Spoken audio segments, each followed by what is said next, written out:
Hello friends, welcome back to my channel. दोस्तों, आज की इस वीडियो में मैं आपको बताने वाला हूं दोस्तों, मैकबुक में iMac में प्रॉपरली एप्लीकेशन को कैसे क्लोज कर सकते हैं। तो इस वीडियो में आपको यही बताने वाला हूं। तो जैसे कि आप यहां पर देख सकते हैं, इस एप्लीकेशन के जस्ट नीचे आपको एक डॉट्स दिख रहा है।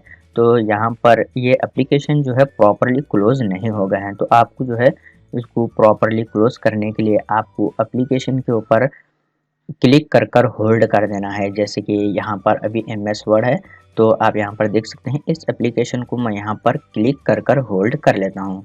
ओके, तो जैसे कि आप यहाँ पर देख सकते हैं क्विट का ऑप्शन है, आप यहाँ पर क्लिक कीजिए। तो आप यहाँ पर देख सकते हैं एप्लीकेशन के नीचे से यहाँ पर डॉट्स जो है रिमूव हो गया है।